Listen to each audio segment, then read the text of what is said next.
কাবা ঘরের গেলাফ ধরে কানলেও আপনি আমাকে যে মিথ্যা অপবাদটা দিয়েছেন এটা মাফ হবে না যতক্ষণ না আমি মাফ করছি। কথা কি বুঝতে পারছেন? মনে করেন আপনি আমাকে মিথ্যা একটা অপবাদ দিয়েছেন এবং ধুয়ে রেখে দিয়েছেন একদম মিথ্যা অপবাদ দিয়ে। যতক্ষণ আমি আপনাকে মাফ না করছি, কাবা ঘরে গিয়ে গেলাফ ধরে কান্নাকাটি করলেও এই পাপ মাফ হবে না ইনশাআল্লাহ। এই অবস্থায় মৌত হলে কি হবে? পরকালে দেখবেন আমি দাঁড়িয়ে আছি আপনার জন্য। আপনার হিসাব হচ্ছে, হিসাব শেষ।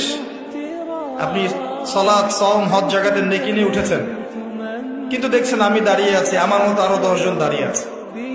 ওই 10 জনকে আপনি গালি দিয়েছিলেন, অপবাদ দিয়েছিলেন, তাদের গীবত করেছিলেন, তাদের সম্পদ বা সম্মানের হানি করেছিলেন। এখন কিয়ামতের মাঠে আপনার নেকি দিয়ে এই ঋণ শোধ করতে হবে, অন্য কোনো অপশন নেই। আর যদি নেকি শেষ হয়ে যায় তখন কি হবে? তখন আমার আমলনামা থেকে কিছু গুনাহ আপনাকে নিতে হবে। আল্লাহ পাক ন্যায় বিচারক।